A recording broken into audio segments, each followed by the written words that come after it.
سلام سلام. صراحه ما قدرتش نجلس حتى لغدا ونحط لكم هذا الفيديو، داكشي باش قررت نحطها لكم اليوم. فاش لقيت هادو مازال في بيم قلت علاش لا ما نبارطاجيهمش معكم. ديال الجمعه اللي فات 29 اوت. وقبل ما نبداو ما تنساوش لايك كومونتير وبارطاجيو الفيديو. يلا نبداو. لقيت باللي باقيين هادو ديال الفرن، بالرغم ان غدا الجمعه وغيجيبوا عروض جداد الا انهم مازالين في هاد بيم هذا. كيف كتشوفوا راه كانوا جابوهم الجمعه اللي فات، فيهم 4 ديال الاحجام.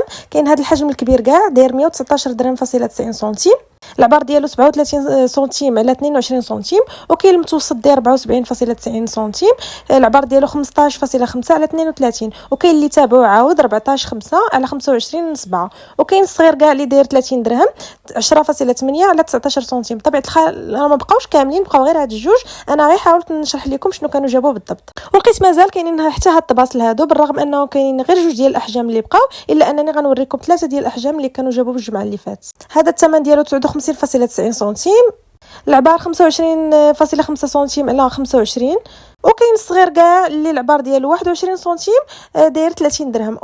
وكيف قلت لكم راه خصيصا الفرن، يعني لا درتيه في الفرن ما يطرى ليه حتى حاجه. خليو لي في لي كومونتير واش حتى نتوما كتلقاو هاد العروض هادو بالرغم انه فات الوقيته ديالهم او لا. حنا مازالين هنايا كيف كتشوفوا في هاد بيم. بسلام عليكم ونتلاقاو في الفيديو الجاي. ما تنساوش لايك بارطاج كومونتير. سلامه.